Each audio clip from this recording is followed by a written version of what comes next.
to the Blockade Runner podcast number 123. My name is John. Joining me today, as always, is Ryan. Good morning. Good morning, Ryan. So last week we did a thing, which was record an episode all about Triple Force Friday products that we had seen leaked. And then a couple days later, Star Wars was like, let's just show everybody a bunch of those products, which rendered, I thought, our episode a little bit irrelevant almost immediately. And we did our typical Blockade Runner thing where we made it like super, super long, like the longest episode you could possibly imagine on the topic of toys that haven't even been revealed yet. But it was fun. And actually, and we'll get into some of those product reveals in a little bit here, but actually the stuff that they showed off was like not that much of the stuff that's actually going to be coming out. So turns out, like, I don't know, I think our episode that we did last week, there's some justification for its existence. You know what I mean? Are you just like telling yourself this to make yourself feel better, or like what are we talking about here? It does kind of come off that way, yeah. So maybe that is what I'm doing. I'm not sure. But you know what? That's that was last week, and now so we're here this week, and we're just gonna talk about a bunch of new stuff, and hopefully it will stay relevant for more than like a couple days. But actually, it probably won't because it's news. So I don't know, but there is a lot of exciting stuff going on as far as Star Wars goes. And okay, well, let's talk about the biggest story, Ryan, the most important story I feel like from this week, and the thing that's kind of a big deal, which is that they have announced the creative team behind the Obi-Wan Kenobi series on Disney Plus. And so there's a story on StarWars.com and a press release and all that, which we will link to. But Deborah Chow has been announced as the director of the Obi-Wan Kenobi series. And that's pretty interesting on a number of levels, I think. Number one, The Mandalorian, you know, there's like how many directors announced? 4 or 5 different directors announced. And I think the first season's only 8 or 10 episodes, so it's not like, oh, well, because there's 25 episodes in The Mandalorian, we had to have a bunch of different directors. So, you know, it's interesting that for The Mandalorian, they were like, we'll have different directors, but for this Obi-Wan show, we're going to have, it sounds like one person directing the show. Yeah. Yep. The statement from Kathleen Kennedy here is, we really wanted to select a director who is able to explore both the quiet determination and rich mystique of Obi-Wan in a way that folds seamlessly into the Star Wars saga. Based on her phenomenal work developing our characters in The Mandalorian, I'm absolutely confident Deborah is the right director to tell this story. So, yeah, I mean, apparently, you know, she's done great work on The Mandalorian, which is great to hear, of course. But also, yeah, they wanted someone who could explore the quiet determination and rich mystique of Obi-Wan Kenobi. Yeah. I like to hear that, Ryan, because I don't want to hear like, oh yeah, we wanted somebody who could film the badass action sequences for our Obi-Wan Kenobi show, or somebody who could really make his fight with Darth Maul pop in the Obi-Wan Kenobi show. You know, it sounds like it is going in the direction that I think a lot of fans, including us, feel like it should go in, which is to be more character-driven, more of a drama, and less of a typical Star Wars adventure. Yeah, absolutely. And at first I was like, I didn't know who she was. And so I like looked, I just did like a quick look on IMDb, and I was like, oh, she wrote and directed this like poorly reviewed Zach Braff movie from a few years ago. And I was like, that's a weird choice. But then, like, I saw, like, her TV work, which is insane.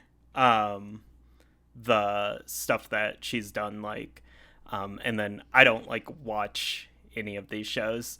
But, like, apparently she did some of, like, the best episodes of Better Call Saul, which is a capital letter good show, apparently. It is. I have not watched all of it, but I've watched the first couple seasons, and I think it's really good. I loved Breaking Bad, and I think Better Call Saul is just as good, which could not be more shocking. Because as much as I love Breaking Bad, when I heard they were doing a show all about Saul, I was like, wait, what? We need that? Like, come on. Mm-hmm. And it's actually fantastic. So, and it is very character driven. I mean, that is a very character driven show. Mm-hmm. And Breaking Bad was too, but Breaking Bad was also about like, oh, you never saw that coming. And like, oh my God, he just put on a, hazmat suit and slit some dude's throat and stuff, and it's like, there's that kind of stuff in Better Call Saul, like a little bit, but it's a much more character driven and focused, and it's really great. Cool. Well, I like Mr. Show, so I'm a big Bob Odenkirk fan, but I don't think this is anything like that. Have you not watched Breaking Bad? No. Oh, okay. All right. Yeah. Well, I would tell you to, but I know that you categorically ignore any recommendations I make. Yeah, stuff I that also you should just watch, so. don't really like TV, so Okay. So this is gonna be a weird few years as a Star Wars fan, but yeah. I mean, like, I watched all of Game of Thrones and then was like, well, that's 100 hours of my life I'll never get back. Great. Well, while you were watching it, you were pretty stoked on it. I can tell you I was, that. yeah. It's good. It's good. Too bad. Everything's good. Yeah. Yeah. Just who cares? Yeah. Okay. Yeah. But then, like, yeah, she's done a bunch of TV show, or Mr. Robot is another show that people say is good. I'm sure it is. She did some episodes of that. Yeah, but you know what's interesting about this? As I'm looking at her IMDb right now too, she's done a lot of high caliber shows, but most of this is like one episode, and which I don't think that's a problem or anything, but it's like, hey, we're announcing her to be the director of the Obi-Wan show. So, seems like she's obviously taking the creative lead on that show where, she did an episode of Better Call Saul. Well, there's a lot of episodes of Better Call Saul, and they brought her in to do one, and I'm sure she did a great job on it, but it's not like she was like sort of dictating what was going to be going on Better Call Saul, or, she did one episode of Jessica Jones or one episode of The Man in the High Castle. Again, the fact that she's doing episodes of all these high-profile shows, I think, speaks highly of her, of Mr. Robot, but at the same time, like, this seems like something different because they're bringing her into kind of the sort of the, one of the co-showrunners, I guess you'd say, or maybe you would call her the showrunner, I don't know. But somebody who's really going to be dictating things and the direction of things on the Obi-Wan show. So, I guess what I'm saying is that she will have a lot more ownership over this show than she does, those other shows that we're listing for her. Yeah. Yep. But yeah, it sounds like a great choice and it's pretty exciting. And it's one of those things too where a lot of us have been arguing that we'd like to see female directors working in Star Wars, and so it's nice to see that. It's not a movie, but at the same time, like, when it was announced, we were all sitting around saying, like, dude, this is like almost as exciting or more exciting than the upcoming Star Wars movies that we know about. So, yeah, it's not a movie, but with her being the sole director of the series, it sounds like it's pretty close, and in some ways maybe, even bigger than doing a Star Wars movie, because if it's 6 episodes or 8 episodes or whatever, and she's the one kind of directing it and making the big choices and stuff, then she's really going to make a big impact through that show. And, as far as Star Wars characters go, they don't come much more important than Obi-Wan Kenobi. So, yeah, all very exciting. I do think it kind of suggests, because they haven't said anything about how many episodes it would be, but I do think it kind of suggests a shorter run as well, like maybe like a 5 or 6 episode series and not a 10 or 12 episode series if there's only one director working on it. Yeah. And I guess the series, this is interesting too, because it says the series will be written by Hossein Amini. And it's just, it's interesting because I'm assuming it's already been written, because that's what they said at D23, or at least the first drafts of all the scripts or whatever, because they were like, oh yeah, the scripts are done. So I would assume he's already written it, but but that was another question too. Is who's writing the show, and so that's interesting as well. I looked at Hossein Amini's IMDb, and a lot of stuff on there that I'm not super familiar with, but I know the show The Alienist was pretty well received, and he wrote for that. He's got a movie coming out this year called Drive. Not the who was in that movie? Baby Goose, right? Ryan Gosling. Ryan Gosling, yes, yeah, not that Drive, a different Drive. But I guess we don't know too much about. I don't think there's too much to. I'm not very familiar with Hossein Amini's work, so I don't know how much I can really add to the conversation about him being the writer. But like I mean, like I said, I don't watch a lot of TV, and it's like not my favorite like medium for storytelling. No, yeah, you're better than us. Yeah. And I don't even own a TV. Mm-hmm. No, I own a TV and I watch like anime and play video games on it. Like I'm an idiot. And you own a car and you have a shoot your television sticker on the back of your car. So. yes. No, I just like I don't have time for TV, and I don't have the attention span most of the time either. But yeah, like I think it's really cool though that they are bringing in people from like who worked on I don't know, like more grounded shows and not just like genre fiction, that it's not all just like sci-fi and fantasy people. That they're bringing in people who have like worked in a lot of different kind of stuff, a lot more grounded stuff. Because I think that's important. Yeah, for sure. And Amini, the writer, I read a little bit about him, and I guess he is Iranian, was born in Iran and lived there until he was 11, and then moved to Britain. So is I guess British Iranian, and so that's interesting life experience, I guess, and and someone who is influenced by a couple different cultures or whatever, and so that sounds like a somebody who would be interesting to bring on to have write the show versus just I don't know versus anyone else, I guess. I was gonna be like, versus some guy who grew up in Minnesota and his parents sent him to college or whatever. But I don't know that much about his background. Maybe he's very wealthy and all those things as well. But anyway, yeah. More. There's no reason not to have a diversity of perspectives in Star Wars, which is a story about space and aliens and stuff. Yeah. So, Cool. All right. Well, I'm super excited for this show, obviously, as we all are. But it's cool to be getting more kind of information about it. Routinely, kind of getting more information about it here. So, the announcement was just last month, and now we already know the director and we know the writer, and I would think maybe. It'll go quiet now until next year when they start shooting it or when they're done shooting it. But sounds like it's in very good hands. So that is exciting. Hey, Ryan, to kind of wrap up the show here, let's talk quickly about the Empire Magazine info that has come out this week. Empire Magazine, they usually do an issue around the new Star Wars movie release, and there's always some really good stuff in there. I think the magazine comes out next week, pretty close to Triple Force Friday, maybe like next Thursday or something, I think.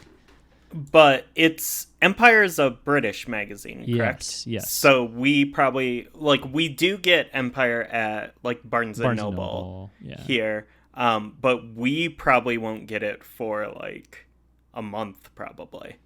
I don't know. I don't think so. With the delays? I don't know. But, I mean, I'm not sure. Maybe. Because I don't, routinely pick up, magazines at all, let alone, import magazines. But I would imagine you could buy it online, like immediately when it comes out, like a digital version of it. And I don't know that I will do that or not, but maybe I will. I just know because I buy Retro Gamer magazine, which is a UK magazine, and it like the people will be like, "Oh, I got my new issue," and then it will be like a month until I see that issue at Barnes & Noble. Gotcha. Well, I bet you could read it online or buy it online. That seems weird for a magazine. Weird for a magazine? Buying digital magazines? Okay. Well, you don't have to do it, but I'm just saying, like, it will be accessible. I'm sure as soon as it comes out. Like, for instance, our friend Kevin bought, I believe, the Vanity Fair magazine online. Or maybe he didn't. I think he subscribed to Vanity Fair, actually. I don't know. Yeah. So let's talk about the magazine, though, because it's coming out next week. It looks cool. The cover is amazing. I believe the cover, the primary cover art is from Paul Shipper, who is a fantastic painter and does these amazing Star Wars paintings. And I don't want to.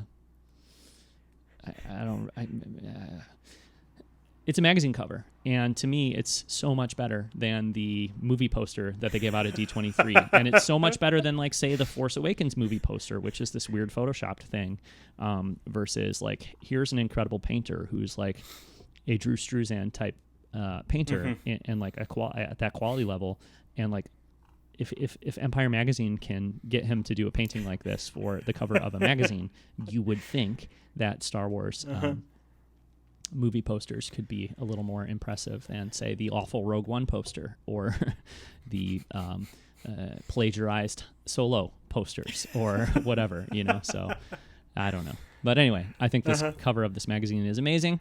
It features Rey and Kylo Ren.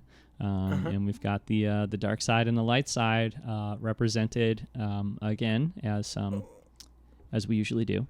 Yeah, with some blue and red, very clear distinction between those colors. No crossover. Oh wait, there's a bunch of purple. Yeah, sure. Boy, that's significant. I don't really. Yeah. Okay. Yeah, I've seen that discussion online. There's always that discussion when you have light side and dark side stuff, and I think you could see it in, like, really any Star Wars art ever. So I don't think so. I think it's like very, very clear, and I think, like, it's not necessarily like I think it's like showing the dual protagonists nature of it. More than, like, anything romantic or anything like that. But yeah, I just like to me, like, oh, it's purple, like, it means, like, it's combining things. It's like, yeah, I guess, but, like, one half of this poster or one half of this magazine cover is blue, the other half is red, and the letters Empire kind of go from blue to red. So, like, what are they going to be in the middle? You know what I mean? It's like purple, and you have, like, a bunch of red, like, cloudy stuff or, like, whatever texture on one side and a bunch of blue texture on the other side. And so, like, when that stuff kind of, I think it's just when you move from one thing to the other visually, like, rather than having how ugly and weird would it look if, like, there was, like, a line down the middle and that it was all blue and then all red, like, it just doesn't make sense visually. That's what I think, like, most Star Wars art is. No. Like, I have the Celebration shirt, and that's, like, red on one side and blue on the other. Well, this is a nice thing about having an artist create art instead of, having somebody Photoshop something together. Like, I'm looking at the Saga Continues Revenge of the Jedi poster on my wall right now, and the one that features, like, Darth Vader's helmet, and then Vader and Luke fighting on the stairs, and man, there's a lot of red on that poster and some blue and some purple, and I mean, of course, you could argue, like, hey, the dual nature of the dark side and the light side in both of those characters is featured in Revenge of the Jedi, and that's true. But I really don't look at that poster and think, like, ooh, man, they were really going for something significant symbolically so much as just, like, those colors work together. I don't know. Yeah. So it doesn't matter, but it's just a dumb space movie for kids. No, I'm saying the poster is amazing regardless. Or I keep calling it a poster because it's like a poster for a movie. Yeah. Or what like a poster I for a think movie this should is the most significant we've seen of like the merging of the characters in the covers. Like, I think this is like really the subscriber cover, at least the one with both of them, not like the two heads. Yes. Yeah. Like, I think it's pretty significant. And it looks really good. It does look really good. And I mean, I think there's little to no doubt. I mean, there's no reason to argue or no reason to doubt the fact that like Kylo Ren will be and Rey will be like the primary characters in this movie, that they are the most essential characters, that they are the dual protagonists or whatever. So I'm certainly not suggesting that's not the case. I think Kylo will be just as important to the story as Rey. They're both prominently featured, as they should be. But I also, I would also argue that that's been the case since The Force Awakens. Like, since day one, it's been all Kylo and Rey as far as like the front-facing characters, because they are the important characters. So I kind of don't really understand it when something like this happens or is revealed, and then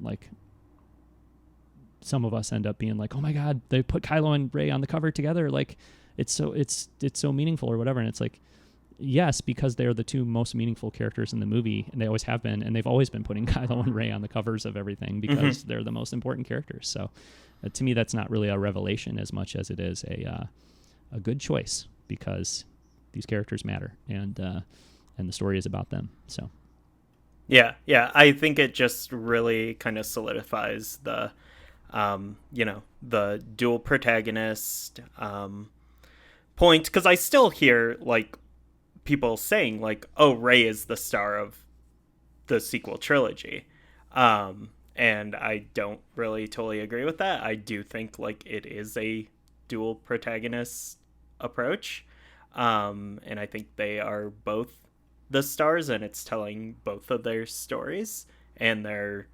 very, very interconnected. And there's a cool quote from here. First of all, Chris Terrio, he's around. There's a quote from Chris Terrio? Yeah. In the Empire article, he says, it says here, Chris Terrio opened up about the complex bond between the trilogy's Force-sensitive duo.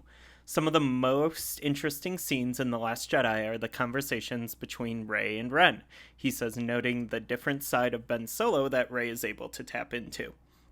We've tried to pick up that complicated relationship that really has been present ever since the interrogation in Episode 7.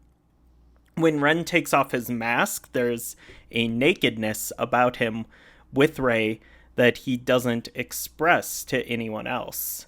Ryan developed that in fascinating ways, and we've been able to develop it even further. Oh, wow. Yeah. I don't where did you find this? Because like I'm clicking on the link that we have in our show notes, and it doesn't take me to that. So pull up the cover, and then let's see. The name of the article is Star Wars: The Rise of Skywalker will develop Kylo Ren and Rey's complicated relationship, exclusive image. And this is, I think maybe this just went up. Oh, it went up 3 hours ago.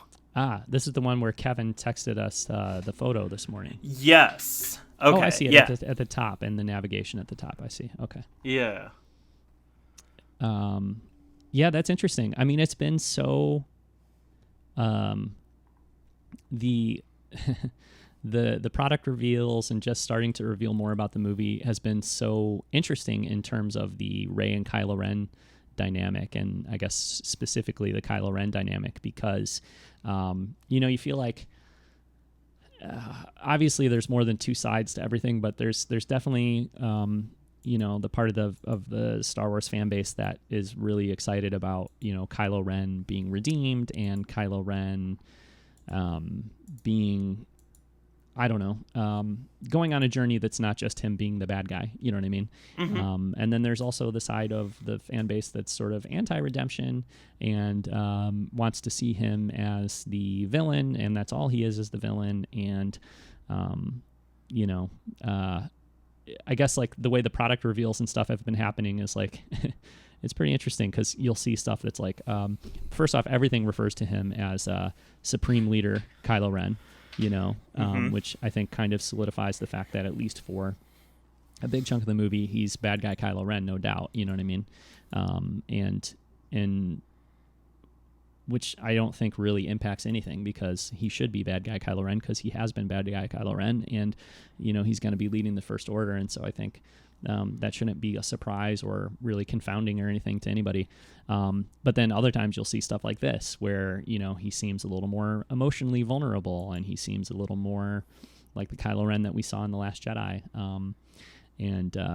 So I guess depending on what you want to see happen and how you want to see the movie play out, like different parts of the fan base are grabbing onto different little morsels and trying to use them to kind of I don't know, sort of back up the perspective that they have on where things are going to go. I think for me personally, my perspective on Kylo Ren for a long time has been that he is a deliciously complex and complicated character, and that's what I want him to be. So I don't want him to be I mean, he's going to have a conclusion in this movie, and I think personally that will be redemption of some sort. But I want it to be complicated, and it has been complicated so far. And so I think it just makes sense that you're seeing like Force Rage Kylo Ren Mask, and then you're also seeing like, oh, well, he's going to take his mask off around Rey, and he's going to be vulnerable because that's the complicated, sort of complex character that we've come to expect for, or we've come to experience with Kylo Ren. And, you know, it would be a disservice if we did not see kind of all of those elements of the character still in this movie, I think. Yeah. To reduce him to like, oh, well, he's going to make the good choice and be the nice guy now, or to reduce him to he's just going to be pure evil. And, you know, either way, I think is a reduction of what is a really complex character. So. Yeah, absolutely. I think like this is the first time, like this, I mean, obviously Chris Terrio is going to know what's going on with this. He's co-writing the movie. But like, you know, I feel like we've gotten so used to people just like feigning ignorance, like people involved with the film, like feigning ignorance about like, you know, the Rey and Kylo relationship, or like if anything more is going to happen with it or whatnot. So it's really interesting to see him say like, you know, Ryan developed that in fascinating ways, and we've been able to develop it even further.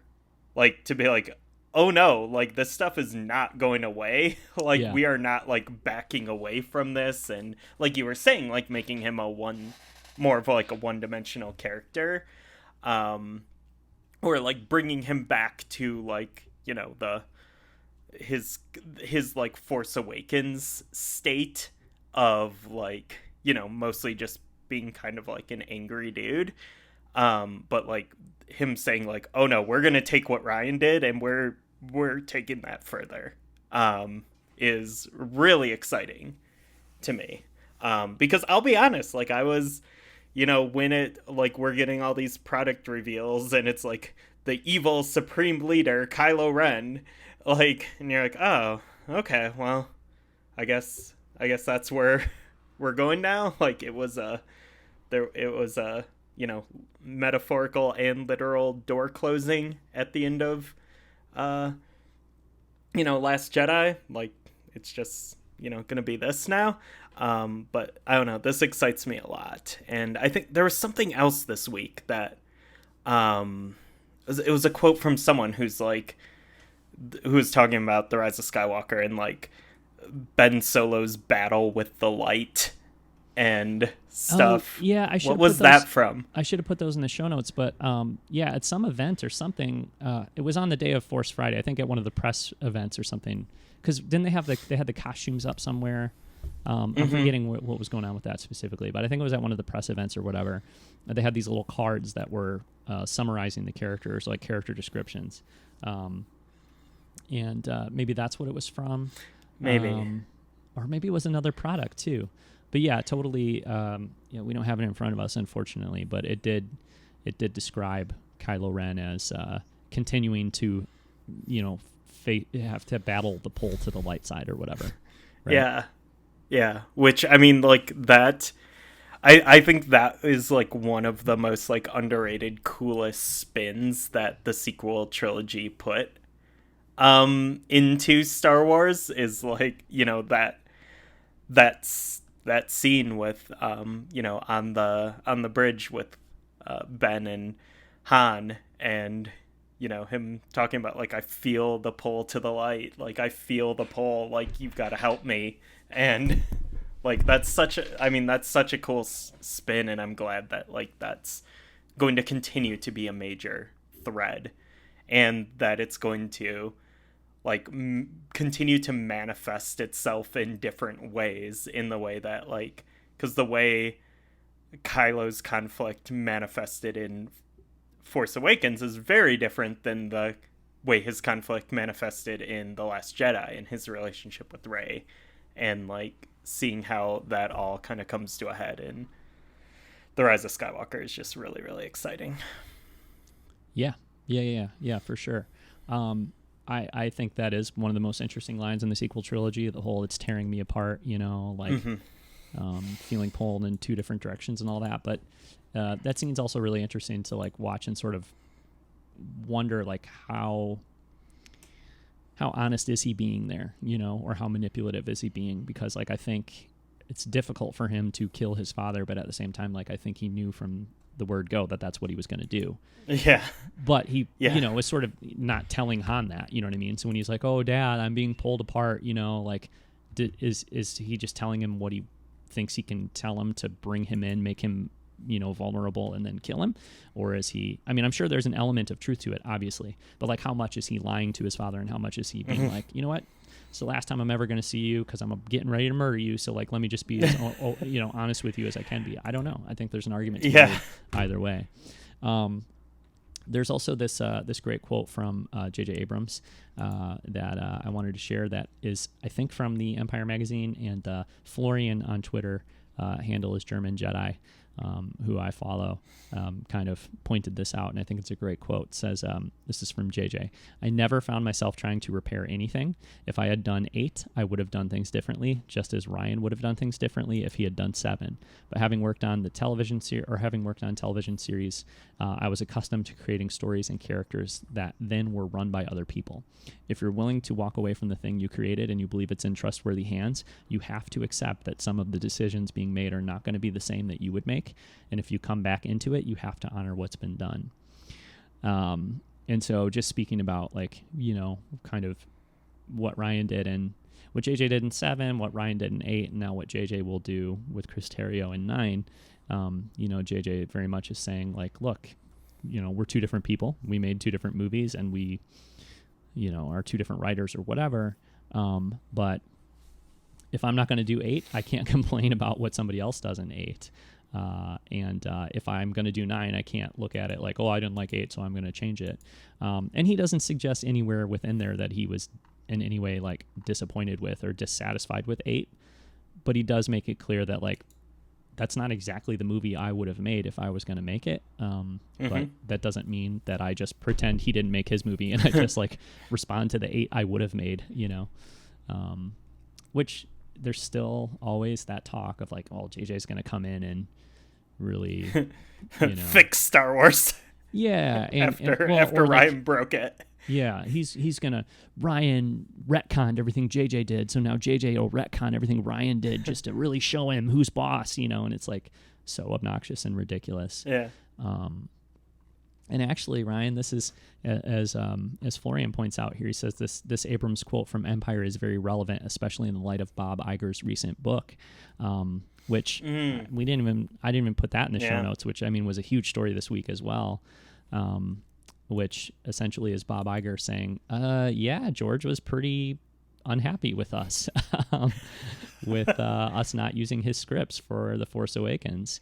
And it was an interesting thing because Bob Iger basically said, like, oh, yeah, well, we sat down at a table, like, you know, the producers and JJ and George, and, you know, that's when George found out we weren't going with his ideas, and he was mad, which it's a pretty fascinating insight into, like, that's one of the, like,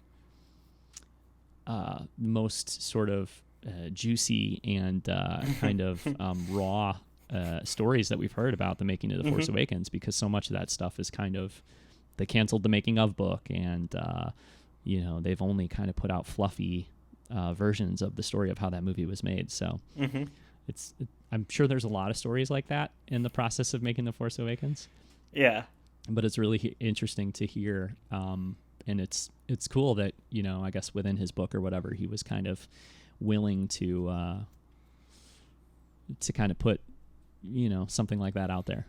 So yeah, I mean, I think the most telling, like, that doesn't surprise me. I think it was pretty telling when asked about The Force Awakens, like, when it came out, and George was like, well, they finally made a movie that the fans will like. Yeah. Oh yeah. But God, I mean, I would love to, like, I'd love to see, like, I don't know, like a graphic novel telling of whatever George's script for the sequel trilogy was. Like, yeah, in the same way they did, like, the Star Wars. Like, J.W. Winsler worked on that, like, a few years ago, of his, like, original script. Like, oh, do that for the sequel trilogy. Show us what could have been. But I don't know if we'll ever get that information in our lifetime. Yeah. But that information does exist somewhere.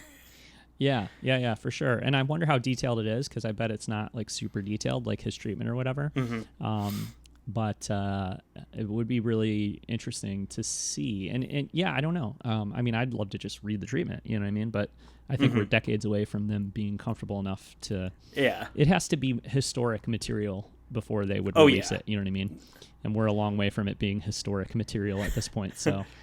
like you said, in our lifetimes, will it ever come out? I don't know, but I'm sure someday it'll be archived and be available. So it'd be, you know, very interesting to see. So, but yeah, obviously, you know, I think it's a much bigger scale, you know, as far as this concept goes of, like, okay, well, if you're the creator and the storyteller and you relinquish the reins, or you relinquish creative control over something, you have to be willing to accept, like, what happens afterward.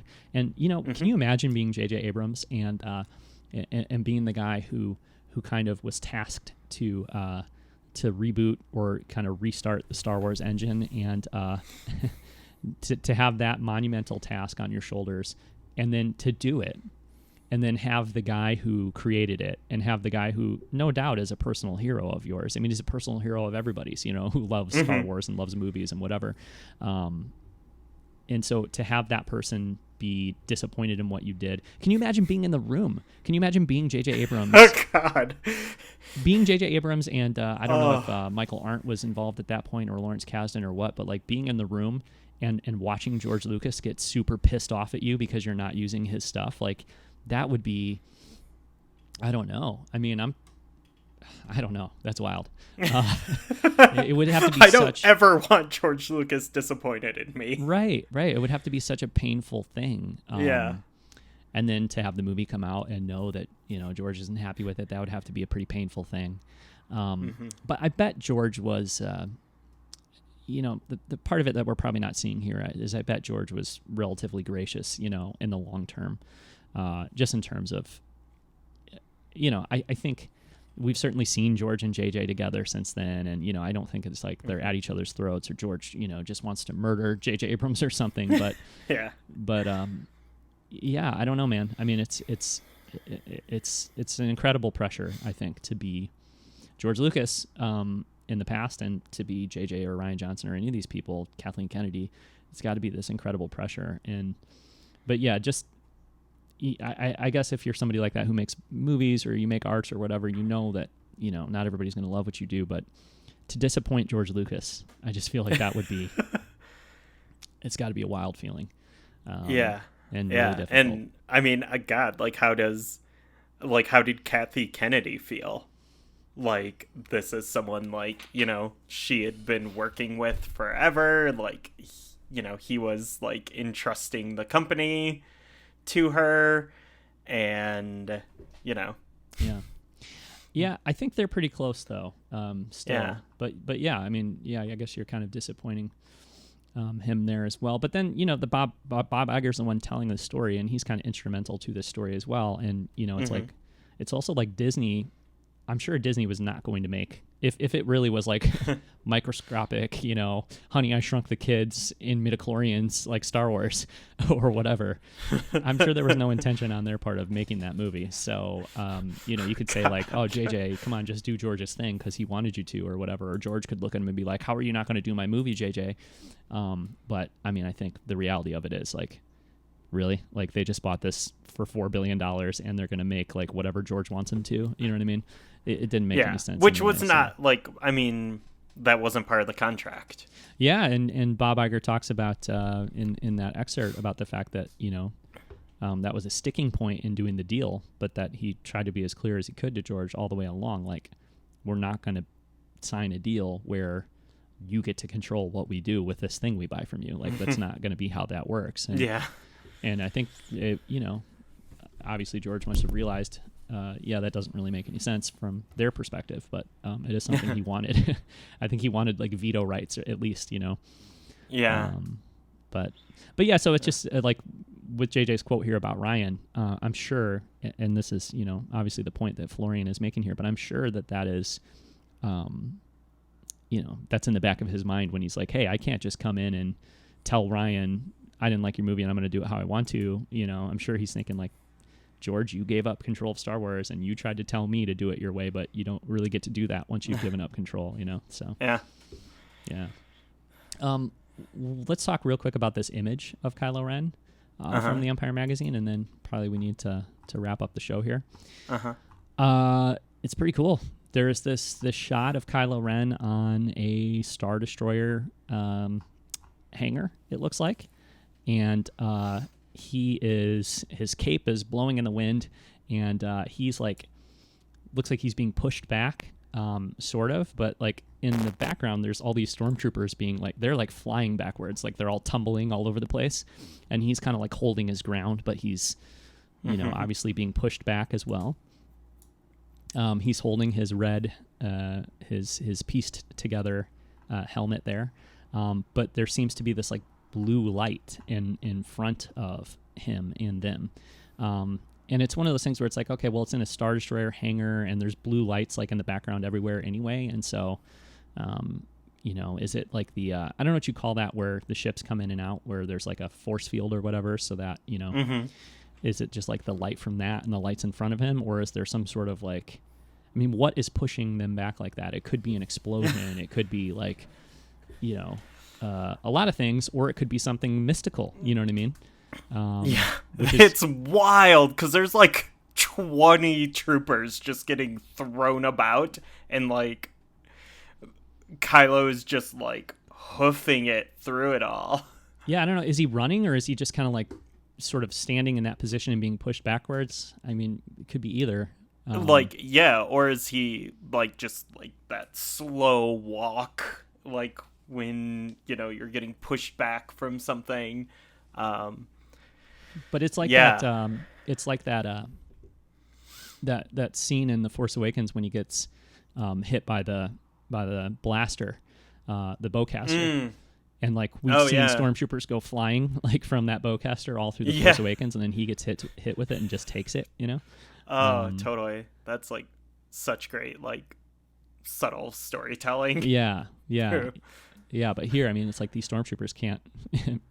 They can't push back at all, but he's kind of able to do it. So, I mean, or is it like a ship taking off?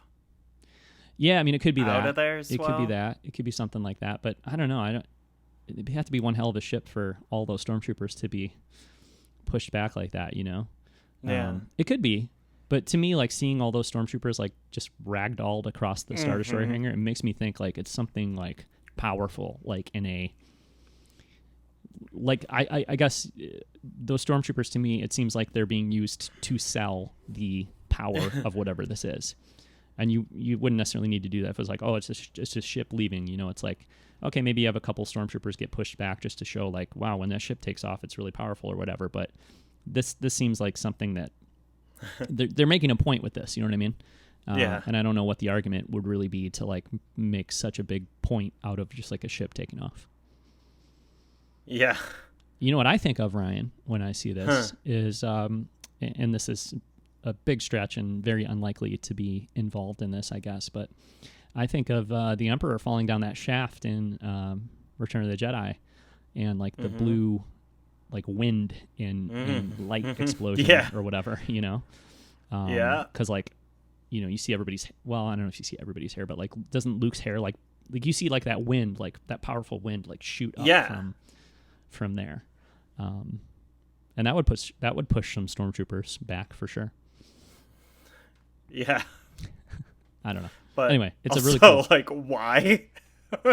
Like, Well, what I'm saying, he's like materializing there on that hangar, and, like, you know, Terminator style, like with the lightning bolts and the nakedness and all that. Maybe that blue wind goes with him. I don't know. I have no idea what it is. It's such a cool shot though. And I love this time of year, man. I love this season when, you know, you get little quotes from magazines and photos like this, and it's just fun. Really fun. It is. And it really feels like we're you know, just seeing that image too. It's like we're getting a new trailer soon, you know, like, for sure. We know we are anyways, but, like, man, they're starting to put out stuff, and they're starting to reveal things, and we're out of that summer desert of information. Like, you know, we're getting fed a little bit, so pretty exciting. But John, before we get into that, did you watch the Triple Force Friday global reveal? I did actually watch that, yeah, and I did. What did you think? Well, okay, Ryan. Well, we're kind of going out of order here, although I sort of started us down this path, I suppose. So, I thought it was interesting. It was kind of fun. I worked that night, and so I got home late, and then when I got home, I watched it with my kids, and they thought it was kind of fun, I think, you know. It was, you know what, here's what I think. It was the opposite of what we did, which was laboriously talk about every single product that we knew about. And they were like, let's not even talk about these things at all, but, like, just show them to the camera for, like, a second or two, and give almost no details about anything related to them, like price or where you can get them or anything like that. So yeah, it was a very brief thing. It was light. It was fluffy. And there were some nice Warwick Davis stories peppered in there as well. Yeah, it was a weird thing. I don't know that it totally worked at all. What'd you think? Yeah, I mean, I think I described it on Twitter as, like, a fun but weird product of late stage capitalism. Where that was a very good tweet, and now I see this whole thing was just setting you up so that you could verbalize that tweet on the show as well. No, but it's a good one, so I think I want to, like, talk about that a little bit more, because it was like a few different things at once. Like, it was daytime talk show quality talks with cast members. So it was like, what's it like being in Star Wars? Questions to a lot of, like, we got to see a lot of new cast members here, like, new to Star Wars people. Like, not that this was their first interview about Star Wars, but, like, it, you know, they brought out Naomi Ackie and the Mandalorian stars and Felicity and, you know, all of this, which was cool. That it wasn't just kind of the, you know, typical ambassadors, which were there as well. We definitely had Warwick Davis, Jonas, and Anthony Daniels, Nice. but you know, doing their work. But yeah, it felt like kind of really light, you know, conversations with the actors, and then kind of framed around showing them toys of themselves, which, you know, if it had leaked, you know, if they had wanted to see these toys beforehand, maybe they had. Yeah. I mean, who knows? You know, they might see that stuff in a variety of ways, like, you know, specifically from Lucasfilm. You know what I mean? Yeah. I don't know that Oscar Isaac is like hanging Refreshing out on Yak Face. Yak Face. Yeah. He might be. But I mean, who knows? Like, they may have friends, family members who are like, you know, hey, here's a picture of you. Right. But yeah, so that was fun. It was always interesting to like really read into their reactions, because there was definitely one point where Oscar Isaac was handed a figure and he was like, ah.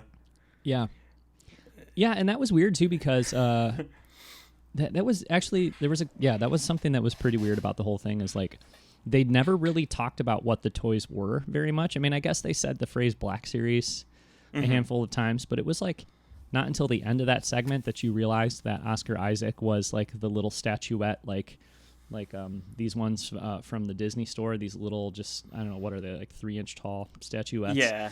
And those are not Hasbro figures, and they don't like really even shoot for the likeness in the way that a Hasbro figure does. No, because you like, get like 8 of them for like $15. Yeah, and they're awesome. I love them. And I'm super excited that there's 2 sets now for The Rise of Skywalker. There's like a hero set and a villain set, which usually it's just one set, right? So that's cool. Yeah. But it was just like one of those things where it's like, hold on a second. I just spent 2 hours laboriously talking about the detailed like responses to these figures, and I know his face looks good on the Black Series figure. Like, we talked all about it. It looks really good. Like, what is this mess that you're holding up to the camera? But like not having the context, just like, you know what I mean? Because I don't think it's a mess. I think that the little statuette looks great, you know, for what it is. But like, just to be like, I don't know, let's like pull some stuff out of a shelf and like hold it up to the camera real quick, and like, you know, I don't know. It was just.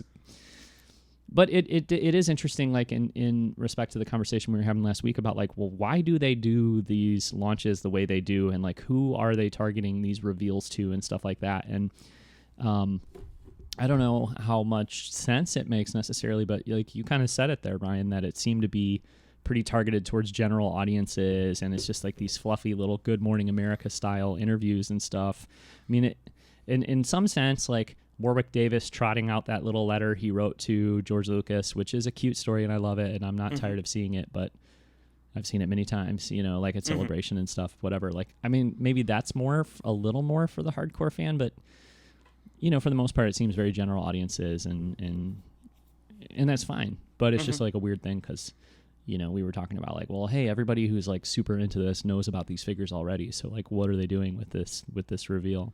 It's also interesting because in years past they've did like 24 or 48 hours of like toy reveals on a YouTube live stream. And then this time they were like, let's do 45 minutes, but only like 10 minutes of that will actually be toy reveals. And then the other 35 will be like, you know, the most general basic interview you could possibly imagine with Star Wars stars, and then like some Warwick Davis, you know, stuff interspersed, and we'll throw in a video game trailer, you know. So it was a weird mix. It was, and I know that at least anecdotally, none of my casual Star Wars fans, like on Twitter or in real life, or I mean, not that Twitter people aren't real. But like literally no one watched this besides like the two of us. Right. Like Right. I don't yeah, so if it was for like a general audience to get them excited, I don't, even like people who will be like there at Rise of Skywalker opening night, who will be watching Mandalorian, who will be playing the game, like zero people were talking about this event. Like Yeah. except for like hardcore Star Wars Twitter and us. Yeah. Yeah. Now, I mean, some of the footage and stuff that they did was like on Good Morning America as well, right? So there's a little bit of an argument you can make, like, well, it probably reached a lot of people, like in little chunks of it probably reached a lot of people that way. But yeah, like as of now, it has 225,000 streams on YouTube as of now. So, you know, that's like definitely more than like an episode of the Star Wars show or something like that would have within that amount of time. So it got a little bit of buzz, but it's not, you know, a couple million views or anything either. But yeah, I don't know. I'm not sure what their expectations for something like that would have been. You know, how much they really, thought it would be viewed. It's not like they made some big deal out of it for weeks ahead of time or anything. They just kind of announced it 2 days before, and I don't know. Yeah, it is an interesting thing. I mean, they did this whole event at Pinewood, and you know, when I heard it was at Pinewood, I kind of got excited. Like, ooh, Pinewood. What are they going to do at Pinewood? You know what I mean? Like, why have it at the studio? Turns out no reason at all, because I mean there was nothing. I guess it's just a good home base for them, and they were, I think, doing a lot of press those couple days. It sounded like in London and other places too, I think. So I don't know, but anyway, yeah, it was fun. But I think, for me, having seen all the leaks, it was sort of unnecessary for that reason, and then it didn't even go very detailed or like show off. Like that was another thing. They focused it around the actors, you know. So it was like, oh well, Pedro Pascal and Gina Carano are here, so let's pull out their Mandalorian figures. And I guess there's probably not too many other Mandalorian figures yet, so maybe that's not a great example. But they weren't showing all of the figures from a line. Is my point. They were just showing like, oh, well, we've got Kerry Russell and Oscar Isaac, so you can see those two figures. But if you want to see a Knight of Ren, TTYL, you know, it's not happening right now. So yeah, that was a little weird too.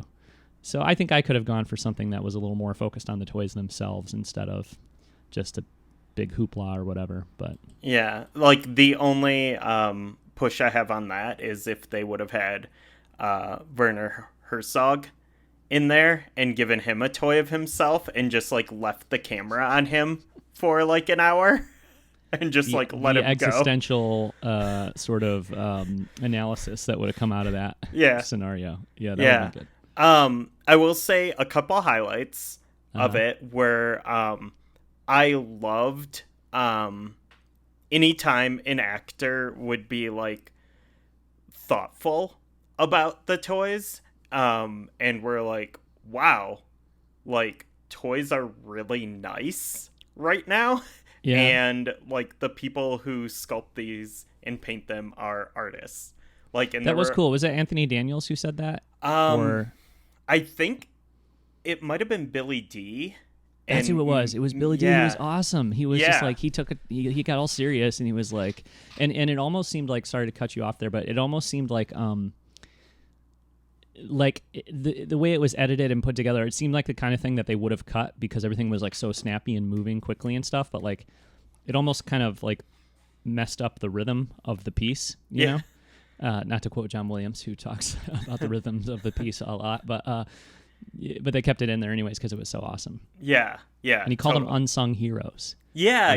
Cool. That made me super happy. And like, Gina Carano as well was when she was like, wow, like there's like this entire world of, you know, life that I'm being introduced to through Star Wars. And then she was like, do you have to paint these yourself? And like, and that was awesome. Like that was a really smart, thoughtful question. And like, yeah, I like that a lot. And I thought her and Pedro Pascal were just like super charming and wonderful. I mean, and I don't think we knew that her character has a Starbird, a Rebel Starbird tattoo on her cheek until that stream, which is cool. Yeah. So. And Pedro Pascal was like just hamming it up so much. Like that dude is great. The other real quick on the topic of Pedro Pascal, I just have to say that when I was watching that interview, and I've thought this before too, but Pedro Pascal reminds me a lot of style-wise of Van Nuys Chris, our friend Chris. That like sort of pastel, or not pastel, but I don't know what print you would call that on that shirt he was wearing. Well, Chris would totally rock one of those shirts, and rock it really well too. Yeah, so. Like have the first 2 buttons undone, kind of thing. Mm-hmm. Yes. Yeah.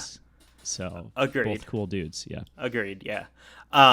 The other highlight for me was the robotic Dio, the app-controlled Dio, which was really cool, kind of in the absence of a Sphero toy, but the one that Hasbro came up with seemed really good.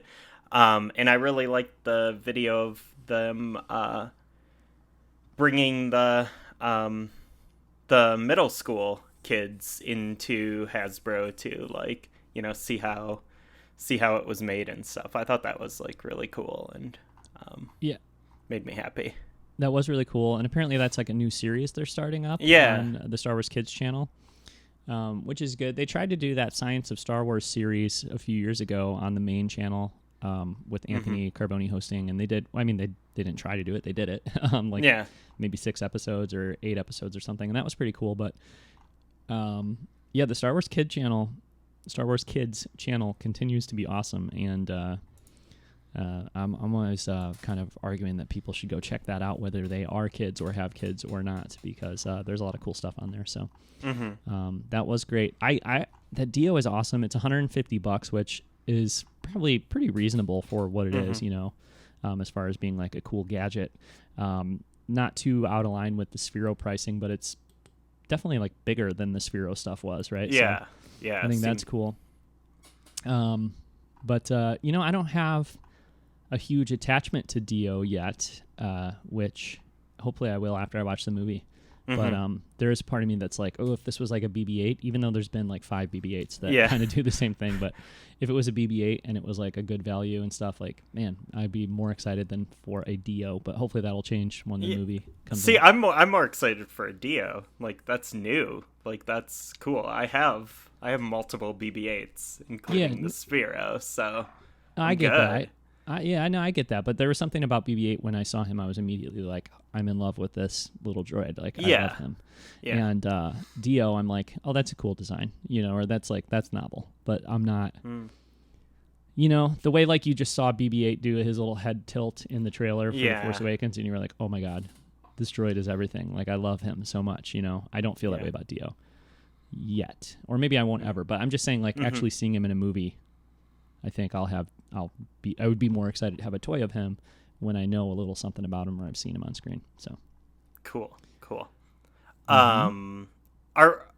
Since we're talking about this, should we just go into the article and talk about a few of the products? Yes. Since we're already there. So as an Apple Watch owner, how do you feel about like these bootleg Apple Watches that are all over the place here? Well, so you're talking about the Citizen watches that were No. Further down. Oh. Okay, well, because I think the Citizen watches are cool, but I'm never going to wear a watch like that again, so whatever. Yeah, but, no, those like are nice. The Death Star one's pretty nice looking. But there's like the the bootleg Fitbit and the Garmin smartwatches, the Garmin Legacy watches, Saga right? series. Yeah, the Vivo Fit. Is that what you're talking about? Yeah, and then there's some other ones that have like an app, but they're not Apple Watches. Yeah, right. I feel like fine about them, I guess, but I would not be interested myself. Although there's not much information about these, unfortunately. So, like, the Legacy Saga series smartwatches, are they from Garmin? Because people I know who are runners kind of swear by the Garmin thing. Like they think that their watches or their smart watches are like, really good or whatever. But I don't know if that's what this is, or if this is like a cheaper Garmin. It's probably like a cheaper Garmin watch, right? So I don't know. They're cool. I mean, you can put any Star Wars face you want on an Apple Watch. So it's kind of like not really necessary, I think. But the kid one is pretty cool. The kid one, the Vivo Fit Junior or whatever. Owen's Classroom got those a couple years ago. Not that brand, but something similar. And like they were all. It was the one that was like tied up with UNICEF or whatever, where kids through their activity would fund food packs or something for, I don't know, UNICEF, and that was cool. And he really liked having it, and like he would compare his steps to ours, and it was just kind of fun or whatever. So yeah, I think those are cool. Like I like the look of the band, and there's like some kind of activity app that goes along with it. It looks which looks like a kind of a fun little game or whatever. So I actually think those are pretty cool. The grown up ones. I mean, if it's like $100 for that. Legacy Saga series smartwatch or something, and it's like, well, for somebody who is not going to spend the $300 on an Apple Watch, but can still get a lot of the functionality in there, plus it's got like a Star Wars vibe to it, that's cool. So yeah, I feel you're like... not an Apple Watch owner. What do you think about these? Oh, I don't care. I don't want to wear anything on my wrist ever. Okay. I don't even like wearing wristbands at like shows. So I don't like having things on my wrist. Okay. But yeah, I feel like these watches could go either way. They could either be like $300 cheaper than an Apple Watch or $300 more expensive than an Apple Watch, because you never know with like the mid to high end Star Wars merch. And this was another problem with the stream, is that there was no discussion of prices, which I mean, yeah. A lot of it was action figures, so that's fine. But Carboni had a pretty good little joke there when I think it was Anthony Daniels wanted to know how much the Millenium Falcon was, and he had already said the Lego Millenium Falcon, and Carboni had already been like wrapping up the segment, and then Anthony Daniels, asked like, how much is that? And he was like, and we're wrapping up the segment, like, like, oh no, we're not talking the price on this thing because it's expensive. But yeah, a Google search might solve this problem for us as far as how much this watch is. But a lot of these products, they only sort of announced, like they, like even this article that we're looking at from StarWars.com that we'll link to. Zero prices. It doesn't have prices in it. It also doesn't like really show everything in a given line necessarily, No. It's just like a taste of it. Yeah. Again, they're probably better at editing than we are. So instead of like being like, well, we're going to do a 2.5 hour long show if we have to, but we're talking about every damn toy, they're sort of like, well, we'll just put in the ones that maybe are most important. But yeah. All right. So that's the watches. What else is in this little article that's of note? The hideous Xbox controller. Yep, that is a cursed object. It is a cursed gamer thing. Elliot is 6 and he wants it, so he thought it was really cool. Yeah. Okay. Yeah. Did the Xbox One, like the special edition Xbox Ones or whatever, move the needle for you at all, or you didn't really see what they look like, right? I mean, that's the other thing. Yeah. Yeah.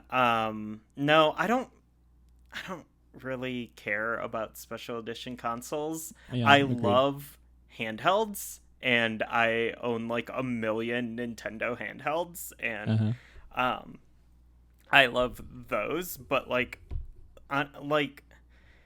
consoles are not very exciting in 2019. They're just like, black boxes that sit in your entertainment center.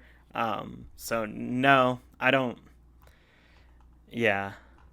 Gotcha. I don't know. And like there's a 2 terabyte external hard drive that's like branded for Jedi Fallen Order, but it looks kind of trashy. Like yeah, it looks pretty ugly. Yeah, it definitely has the Gamer Fuel Dorito kind of look to it, so that's not that great. Yeah, this feels like, I don't know, like a lot of this stuff, like that Xbox controller feels like if you were like browsing Star Wars Xbox on Amazon, then all of a sudden there's like these like off-brand stickers that you can like order from Hong Kong that like wrap around your controller. Like Yeah. it kind of feels like that. It also kind of feels like if you found like a 16-year-old kid who's like real into video game culture, and we're like, hey, design a Star Wars controller. You know what I mean? Like make it like, do a themed controller. And I bet for a certain audience, it's exactly what they would want, I guess is what I'm trying to say here. But, my taste has become more refined as I've become older, and, not that refined, but a little more refined than this. You know what I mean? So, I don't know. Yeah. Okay. Let's see other cool stuff in here. There's, I mean, it's hilarious that I'm like mocking this controller, and meanwhile, I have like right next to me, I have this Switch Pro controller that is black, hot pink, and teal, and I think it's like the coolest looking thing ever. So, I'm not one to judge. I don't like metallic looking like graffiti. Stenciled, like that sort of like gamer thing. Well, to me, this controller looks like they were like, oh, what if Star Wars was camouflage? You know what I mean? Wouldn't that be cool? And my answer to that is no, it would not be cool. Like I don't need no, thank you. Yeah. So there's an X-wing, a Disney Parks X-wing, looks cool. And that'll probably be on the Disney Parks app to order at some point. I'm not sure what scale it is, though, or like how that would fit in with other things, but looks nice. And definitely it seems does it? Yeah, I think so. Okay. I feel like this is a step down for Poe X-Wings. Like the design, the coloring. Like I liked his black X-Wing before. Yeah, because this is definitely the look of the new X-Wing, it seems. Because there's the vintage collection X-Wing, which looks, I think, pretty hot, to quote Jar Jar Binks. So I'm excited about that one. Yeah, I mean, it looks like a push pop. Yeah, kind of. Yeah, it's like it definitely has like a tangerine flavor. Yeah, but now we know and love Oscar Isaac, Poe Dameron, so he doesn't have to like try to impress us with like an all black X-Wing anymore. You know what I mean? He could be like, hey, I'm a happy character. You know what I mean? I'm fun, so I can have like a fun looking X-Wing. I don't know. I like it. I think that orange, is a pretty Star Warsy, type color, and it looks fine. We'll see what it's like in the movie, I guess. But yeah. You know what I want really, really, really badly? Like almost maybe my number one, new product that I want from, this reveal or whatever is the Disney Store statuette set of the villains, including all of the Knights of Ren and a Sith Trooper and Kylo Ren and all these cool bad guys. Like, it looks so cool. I love those. I've gotten them, I think, I got one from all the movies. Maybe I didn't get a Rogue One set from the Disney Store, but they're awesome. They're like $20 and you get 7-8 figures, statuettes, and they're amazing. And there's a pic of them on the site here. But yeah, I mean, that's I think a lot of people are excited about the Knights of Ren, right? So you're not going to be able to get all of the Knights of Ren in any kind of, action figure set yet anyway. So this would be a way to have every Knight of Ren in your home as soon as Triple Force Friday. Yeah.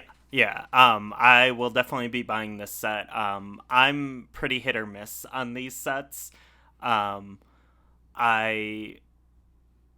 Because you can buy them at the Disney Store in the mall, so I always look at them, and I usually end up passing on them because if there's I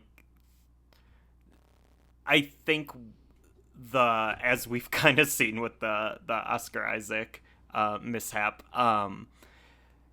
there's the human faces just don't look very good. People's faces don't look great. But this set rules because it's all masked characters. So you're really getting, all the faces are covered with masks, so they all look fine. And but now, like, looking at the Knights of Ren here, I don't know if you saw this on Twitter, but someone like compared each like Knight of Ren to like the sport that they're playing. And there's like lacrosse Knight of Ren, rugby Knight of Ren, hockey Knight of Ren, and now like I can't unsee any of that when I look at them. And I just like see the dude with like the big, I don't know, I guess it's like a big knife, but now I just picture it as like a rugby paddle. And it's very silly. Well, I don't know enough of those sports for that to impact me too much. You know, like, it's a funny joke, but I don't think I'll be thinking about it too often. And I will say, in defense of these little statuettes that sometimes have questionable face sculpts or whatever, well, I'm looking at the Resistance heroes from The Last Jedi right now. I've got Rose, Poe, Luke, and Rey on my speaker to the right of my monitor here, and I actually think they all look pretty good. Like, the Oscar Isaac doesn't really look like Oscar Isaac, but they look like, the faces look pretty good. But I just love having them kind of like on my desk, you know what I mean, around in my office here. So I'll probably retire the Last Jedi ones, as I've done with the Force Awakens ones, and it's going to be kind of cool, actually. I don't have a Disney store here, so I'll have to go into Schaumburg or something, but it will be, it should be fun. Like, I have all my Solo 3 3/4 inch figures here on the desk around my computer, and I've got these Last Jedi statuettes up here on the speakers, but I'll probably like kind of put some of that stuff away for a while and just start putting like Rise of Skywalker stuff around, you know, where I can. And so it's just kind of fun. Like, it's a new cycle, new movie. Like, I'm hyped about this new thing, and I'll have, you know, these Rise of Skywalker figures kind of out. And I mean, that'll be, you know, that same principle applies to the other action figures that are coming out too. So it's not like, you know, that's unique to this set. But yeah, I just think it's fun to have, and this is a cheap way to have a lot of figures, you know, like if they're $20 a piece and there's a set with 7 or 8 or 9 from the bad guys and then a set with 7 or 8 or 9 from the good guys, you're talking, you know, 15 figures or something for $40. So should be cool. All right, well, let's keep cruising here. There's some new Funko Pops, and I don't like that. We also got to see the Ultimate Pop-Up Galaxy book in action. That was actually a really fun segment too, with Naomi Aki and Kelly Marie Tran. And that book, I had only seen like pictures of it. I hadn't actually seen anyone like opening it and stuff. And it's really cool. And it's literally, I have this on the TV. It's the only product in this entire video that Lindsay was like, "Oh, you should get that." And then everything else she was just like dead silent on. So, yeah. Well, yeah, no, it's really beautiful. I have one of them up there. I forget which one it is. It's the prequel one. I don't know what it's called, but no, I'd love to get this. Elliot, my youngest son, he loves them, or he loves that one, so this would be really cool. And there was a good interview with Matthew Reinhardt on, there was a really good interview with him on Jedi Journals a couple months back. That's what that show's called, right? Yeah. I listen to it every month. I should know. Jedi Journals. But then he did a quick segment on the Star Wars show a few weeks back, too, which was really good, too. So Yeah, that book is going to be great. Let's see. There's Funko stuff, you know, as there always is. There like sure is 22 variants of every figure. There's a lot of different Funko Pops. Have fun with that if you like Funko Pops. The Gap has some stuff, so that's cool. They just show one sweatshirt here. We don't have a Gap anymore, nor do we have a Disney store. Our mall is dying. It's so sad. But so anyway, I probably won't be buying any Gap clothing, but it is going to happen. Some nice high-res shots of the Black Series figures, which we already talked about, but they do look really good. Off-World Jawa, or somebody I saw refer to him as Vacation Jawa, which I thought was pretty good too. So he's going off-world, so that's fun. A nice trip. Might have been steel, but this is good. So anyways, the Black Series figures look great. I don't think we had not seen the Janna Black Series figure, had we? Nope. And there's a nice high-res image of that here, and that figure looks fantastic. So I'm assuming she's out for Triple Force Friday if they have her in the article here. But her bow is really weird. I don't understand how it works. Yeah. Exactly. So I'm curious to see how that shakes out in the movie. I don't know. What do you mean? She like has the arrow in her hand and she's pulling back on it. Yeah, but like, but there's no like. There's no string, and then also like look at the arrow that's like it's like sticking through this tiny hole. Mm-hmm. But like, how did it get in that hole? Like, it's too bulbous at the top. You put it in from the front. That's weird. Yeah, I don't know. Okay, well, it's and then cool. Something that I'm not so into is her ivory game that she has going on here with her pistol that seems to be like the tusk of an animal for the handle. Yeah, not super into that. Jana's not vegan? I don't think so. Yeah, I mean, and also, like, why do you need an ivory tusk as your, like, gun? Well, she's from another planet, so it's probably not ivory, but, yeah. Yeah, okay, I see what you're saying. I share that concern about the welfare of the tusked animals on Jana's planet. But... And, you know, that's fine if she has to, like, hunt to survive or something. Whatever. But, like, also, someone thought that was a cool design, and it's not. So. Yeah, no. Yeah. Yeah, I would agree.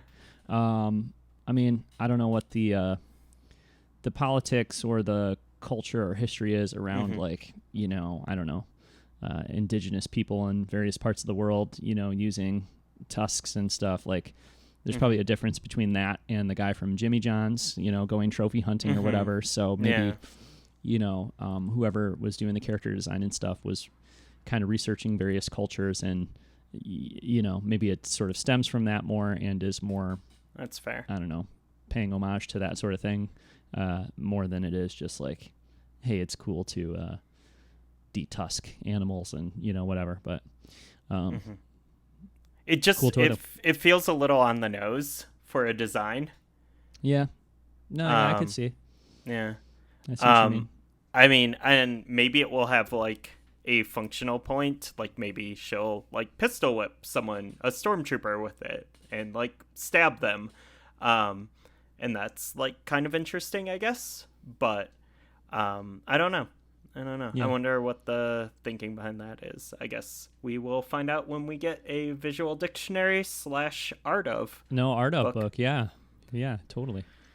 Cool. Yeah, Cara Dune looks amazing also, that Black Series figure. So everything's looking good. She's looking great. Good. Yeah. Oh, this ATST Raider from The Mandalorian, I think, is a cool design and looks pretty fun. And that's a vintage collection toy. So I don't know that we talked about. Did we talk about vintage collection Mandalorian figures? Like, did we see those leak, or I don't remember talking about those last week. I remember talking about Black Series Mandalorian figures, but I don't remember talking about vintage collection. So that might be in a future wave, or maybe that stuff just didn't leak. But it does. It's interesting as far as like distribution goes and like release stuff goes and whatnot. Like, if some of this product that they're highlighting now is like not part of the first wave or shipment, but I guess we'll find out. But I do think that toy looks cool, and that's a design that I don't think we had known about. And it looks pretty good. So, we had seen the Lego version when that leaked. Gotcha. Yeah, I usually myself don't really pay too close of attention to the Lego stuff, just because it's like it's abstract to the point where it doesn't excite me too much. As far as, I don't know, I'm just not that into it. And then also, like, you know, seeing this, I'm like, oh, now I know exactly what it's kind of going to look like in the show. And then the Lego version is obviously abstracted because of it being Lego, so it's like you kind of get an idea of what it'll be, but not really. So yeah, but I know that the Lego leaks are a big source of information about things. So which, by the way, oh man, what is the deal with that little dude? Boolean or whatever? Yeah. Boolio? What is the deal with Boolio? Dude, I don't know. He's so tiny. I don't understand, like, It was cool, but that is definitely a whet your appetite type situation. But we're not going to tell you anything about Bulio. Like, we'll totally tell you his name, but that's about it.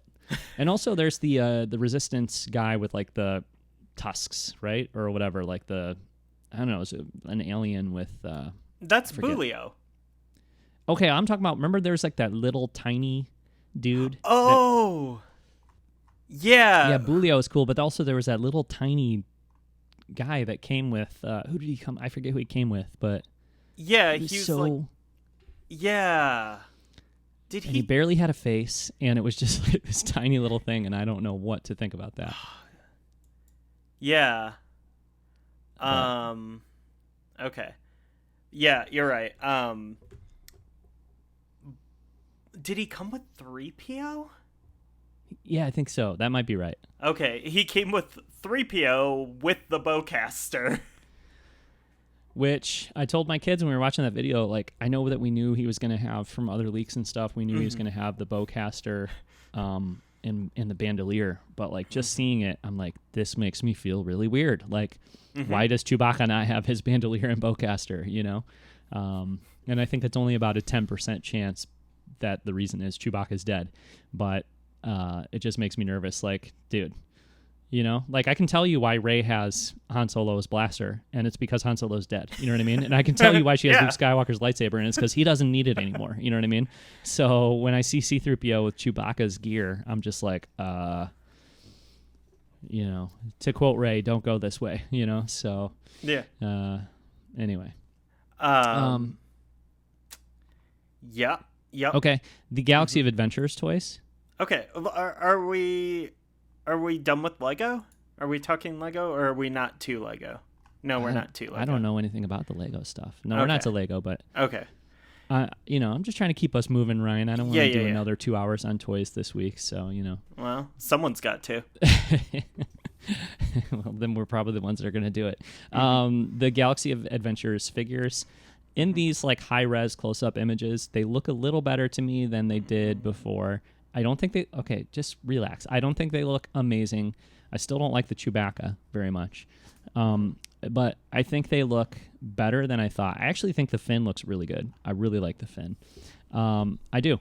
Rey, I don't understand the mouse ears on Rey. Like, that's a weird look, you know? But I think they look okay. And I will say this, and I think this is the most important thing. When I was watching the stream with my 6-year-old, who is the one that these toys are for, he was like, oh, those look cool. And he was excited about them. And he didn't even get to see their, like, actions that they do, you know, which I think would have made it even that much more interesting to him. So I'm not offended by them. I think they would look cooler if they had the actual visual style of the show, which is more anime inspired, which we talked about last week. But as a toy line, I think I like the idea, even though, you know, I myself don't want to collect them, but I really like the idea, and I think they're looking pretty good for what they are. So just throwing that out there. Yeah. Okay. Oh, Elliot also really wanted this Kylo Ren mask, which, you know, it's just a Kylo Ren mask, but with the red stuff all over it, but it looks very cool. The sealant. Else? Yeah. I mean, we can talk about all this stuff, but. Yeah, I don't know. There's a DIY coding kit. Cool. Yeah. Good for the youth. Getting that STEAM education. Yeah. Good on them. I like the Kotobukiya statue with BB-8 and Dio. It's just really nice looking and really nice detail. Of course, I have no idea what size it is or how much it costs. So yeah. I don't know if it's something I will buy or not, but I could, like, I don't know if it was like, you know, like a 10-inch little display, like, and it was like $50 or something. Sure. But who knows? You never know with this stuff. Yeah. Well, let's talk about the Lego. Yeah. Yeah. Because the Lego, there's the one product there that I think is really exciting, which is the Pisana Speeder Chase set. And, I guess it doesn't really reveal stuff so much that we didn't know about, but it sure looks cool because there's the speeder and then there's the stormtrooper vehicle there as well. And you get a First Order tread speeder driver, so that's cool. We know that it's called a tread speeder, which exciting new vehicle in Star Wars. But then also there's the obviously the Resistance or whatever you want to call it speeder there, which looks great. But then you get the jet trooper too. So you're a Lego guy, Ryan. Is this on a list of items to get for you, or? No, because I think the vehicles are a little too abstract in this case. Okay. Where I don't think that tread speeder's cool. And it's cool in the context of the film. But I don't think that would look cool on a shelf. Yeah. Gotcha. No, that makes sense. Yeah. So yeah, I tend to go for the more fully realized stuff. So this is going to be a cool scene. This package looks cool, but this is not a kit that I'll buy. Cool. Okay. The Kylo Ren Shuttle looks great. It does. Is there already one of those though? Is that already exist? I feel like there is. And I'm kind of ambivalent to this design. I kind of have been since Force Awakens. Wow. I don't have strong feelings one way or another. Okay.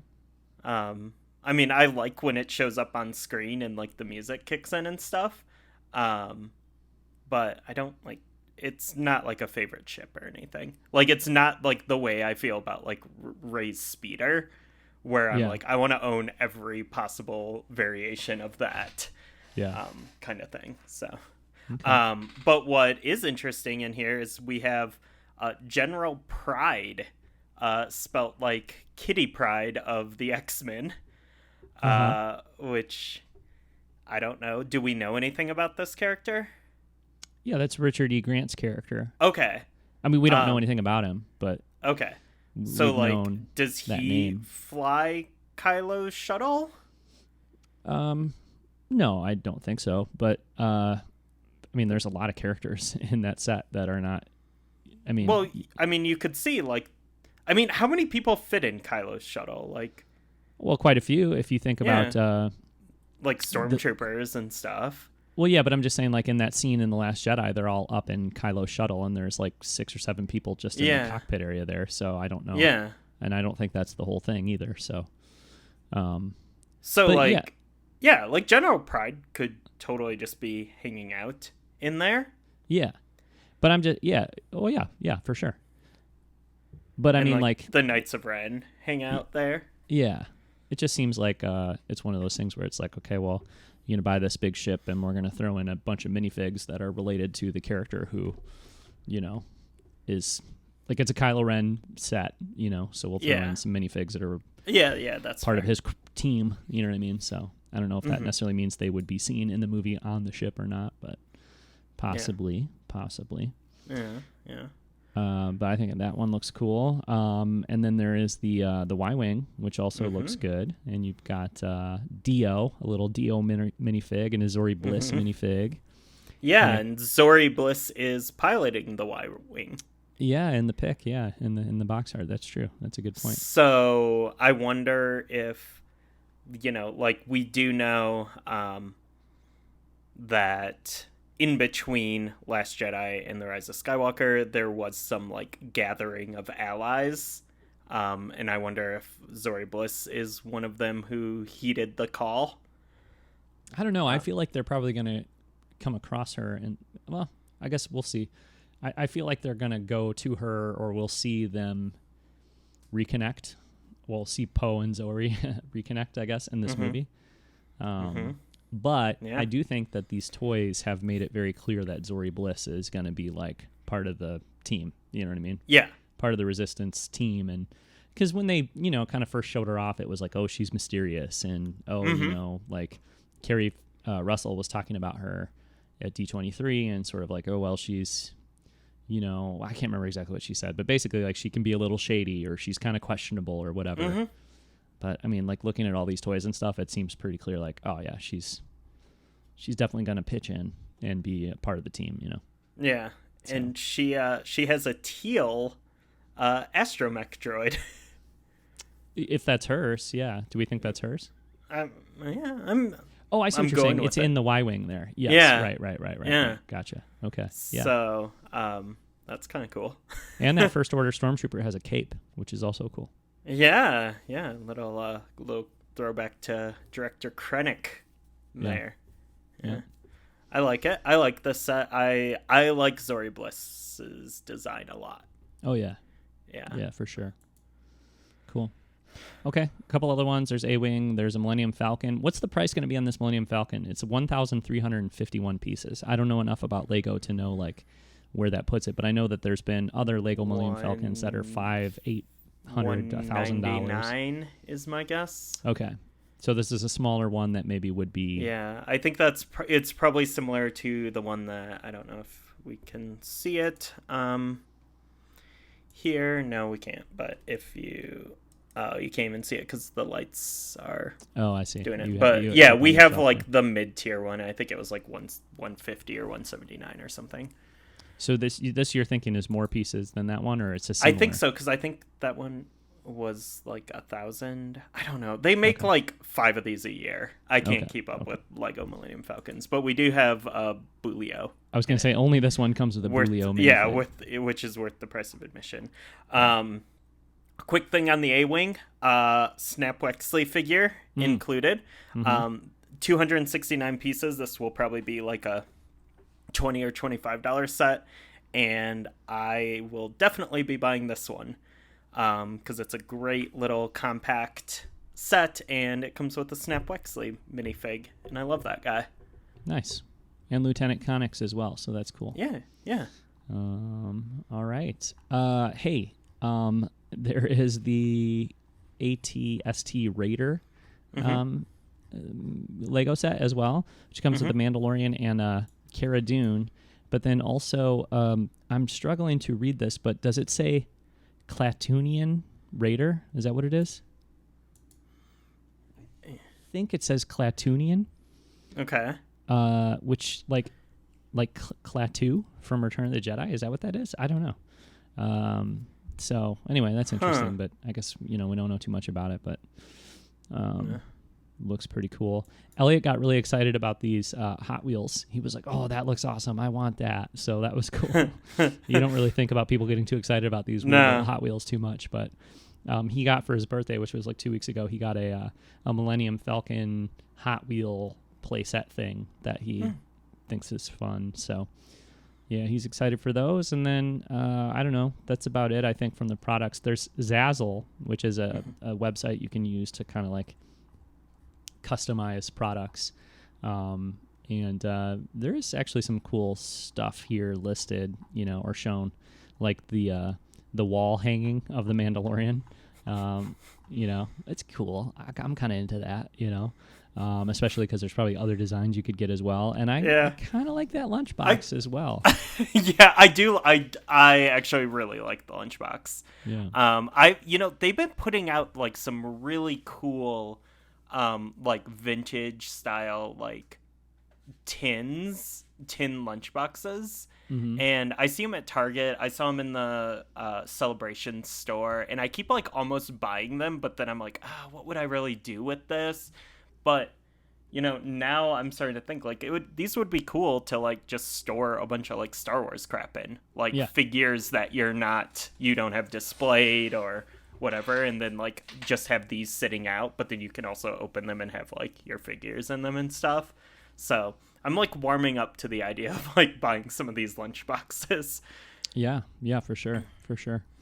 Okay, before we move on to other stories, let's talk real quick about Hasbro kind of stealth revealing another toy line in their press release, and this is from Yak Face, but the 3 3/4 inch figures seem to be going away.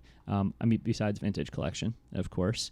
And so apparently Hasbro is doing a 4-inch value figure assortment, which is for ages 4 and up and available in fall of 2019, but is crazy priced at $299 per figure, which I can't tell you how much I love the idea of cheap little action figures for $3 a piece at that scale. And it really makes you wonder, because like the figures we have been getting in the 3 3/4 inch line, the sculpts are fantastic, but and so I would imagine that the sculpts on these would not quite be to that level if they're going to be selling them for $3 a piece.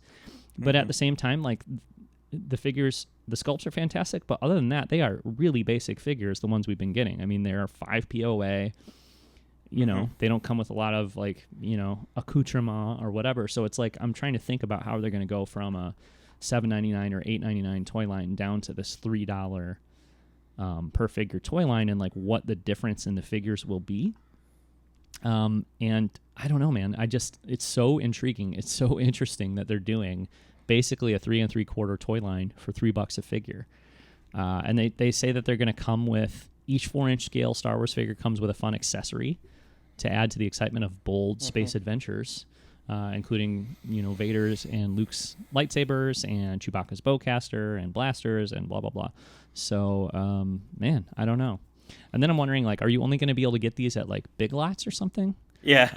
I mean, that's usually when they say the value figures. Like, they have the soap bottle, like, what are they, 12-inch figures that you can only find at those kind of places. But like, to me, usually when I see those, like, I don't really notice that much of a difference in quality between those and because they have soap bottle figures that they would do at Target too, and it's like the difference in quality between the value ones and the Big Lots ones. So it's like, I don't know. I mean, I guess my point is I'm excited about this because they're cheap, and they don't have to look like a Black Series figure for me to enjoy them, you know.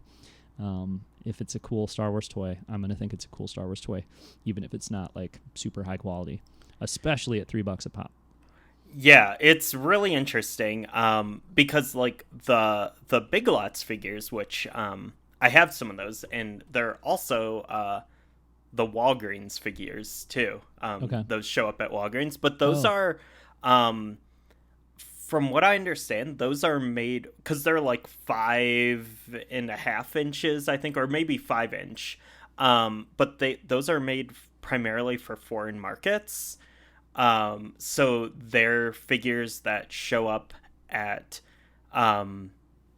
like grocery stores in foreign markets, and they're like kind of cheap, like impulse buys across the board. And I have like I actually bought some of the I guess Force Awakens era figures, but it also had some like OT figures, and there was a Kanan Jarrus figure as well. But I bought those we have like a Big Lots right by where I work, so I stopped in and just like bought them. I think they were like $3.99 or something. They're not great looking. Like they're definitely like, they're a clear step down from like the kind of where the 3 3/4 inch line was, you know, before it was just unceremoniously brought out behind the tool shed. But I mean, they're fine. They like the paint job is what really kind of gets me on them. Is like it feels like, I mean, it's like a very, the finish on it is like just like very, like if I drop this, I'm gonna see like black all over it from like paint just like coming right off, kind of look to them. So yeah, those are like, they're fine for kind of like what they are. I don't see how it's like even possible to sell a toy for $2.99 in like 2019. Like at like, I can't picture any, like you can't buy any figure in Target for $2.99. Right. Like there's nothing. Like And I mean, you have kids, like you have kids who go to stores with $3 and like there's literally nothing you can buy. Pack of Pokemon cards, yeah, is basically it. Right? Yeah. Yeah, no, that's true. I was just looking at the Twitter thread about it from Yakface, and Yakface is suggesting on there that probably there'll be like 3 POA, so just like the head will swivel and the arms will move, but like really, pretty basic. So yeah, no, it's interesting. I mean, $3, but I don't know. I guess they sell their 5 POA figures at what, like $7.99 is the kind of retail price, but then a lot of times they're on sale for $5, and then when they get clearanced out, they end up going for even less than that. So maybe they're just thinking like I don't know. I mean, because a lot of that stuff goes for under $5 at Five Below or Big Lots or whatever, and that's of a higher quality. So maybe they're just thinking like, let's just start at that low price point. Start at the bottom. Yeah, kind of, and I don't know. It'll be interesting. So, all right. Well, we should keep moving, but I do think it's interesting that they have this other line coming out, and I guess it makes sense that it's stealth announced or whatever, barely talked about, because it's not going to be something they're really marketing, and it's more just like you come across it, like you said, in a grocery store or China or Big Lots or something. So yeah, cool. One more thing before we close out. Babu Frick. Oh, Babu Frick? That's that little dude? That's the little dude. And what the frick is Babu Frick? Like, I don't know. Like, some people were saying he looks kind of like Maz Kanata. Okay. Yeah. Which I can kind of see a little bit, but I have no idea. You think George Lucas created Babu Frick? Do you think George Lucas created Babu Frick? Like, are they throwing George a bone here finally? And they're like, okay, George, we're gonna take your weird thing from your script to treatment. You can have Babu Frick. You know what I mean? Like, he doesn't have a face. He's 6 inches tall. He's called Babu Frick. We don't really know. Babu Frick. Babu. We got no idea, George, but we'll stick him in there for you if you want. Yeah. I'm cool with that. Yeah, no, for sure. Yeah. Okay. Yeah. All right, well, let's wrap there. I will say on the way out the door here that the Return to Vader's Castle series is starting again, and the first issue comes out this week on Wednesday, I believe, which is October 2nd. So it's Halloween time. October is here, and I will definitely be stopping at my local comic shop to pick up Return to Vader's Castle #1. There's a little preview on StarWars.com that we'll link to in the show notes. But we both loved that series last year from IDW, and I cannot wait to start making my weekly pilgrimage to the comic shop to pick up Vader's Castle again next week. Yeah. Oh, and I will say, we didn't talk about it at all, but have you played any Jedi Outcast on Switch? Yeah, I did buy it, and I played the first mission, and I'm going to keep playing it, but yeah, it's seems like a nice port of that game. How much have you played, Ryan? A few hours. Yeah, I'm already to the point where, like, it's starting to get really hard, and, like, it's, like, I don't know, like, there's some interesting stuff like I just didn't remember about the game, how like you are like it's a linear game essentially, and you get like locked out of areas when you start like new missions and stuff. It's not like a full open world or anything, but like there's like zero hand holding, and like you do have to like figure out some pretty weird stuff like early on where you're like I finally figured out I was like stuck forever trying to find a place that I needed to where to go next, and then like I had to do like some like really weird like platforming that was like, oh, I didn't even know that was like part of the level I could access kind of thing. It's like it's very much like game design of that era. And it's like it's frustrating at times, but it's also kind of cool at times too, because I'm not used to playing games where like I get stuck for any amount of time. Yeah, I will say that it didn't really click with me, which is not surprising because I've tried to play it before and it didn't really click with me ever, and it's not a style of game that I have a lot of experience with or really enjoy that much.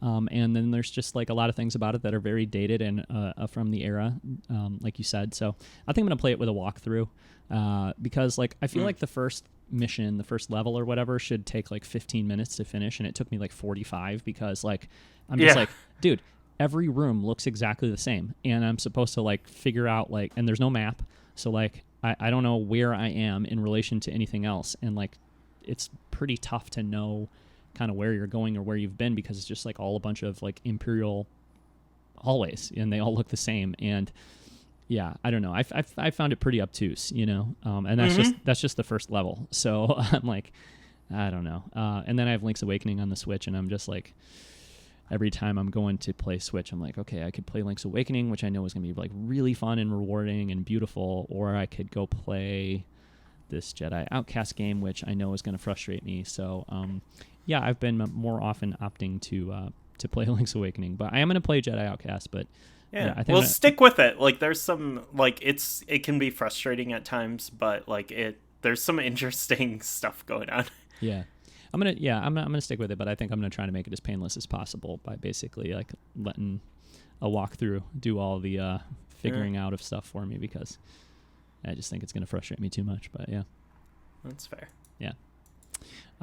Cool. All right. Well, let's close out the show there, and we will be back next week, of course, with another episode of the Blockade Runner podcast. Until then, if you want to check out anything else that we've done or everything else that we've done, it's at blockaderunnerpodcast.com. And you can email the show at blockaderunnerpodcast@gmail.com. We'd love to hear from you. Follow the show on Twitter at Blockade Run, or Ryan, you are on Twitter at Brawn Dwarf, BRAWNDWARF. All right, so we will be back next week with more Blockade Runner podcast, and we'll have done Triple Force Friday by then. So we'll share our Triple Force Friday experiences and pickups, and probably definitely talk about Return to Vader's Castle, and maybe there'll be some juicy stuff in that Empire magazine, and who knows what else. So looking forward to that. So yeah, thanks very much for watching and or listening, and we'll be back next week with another episode.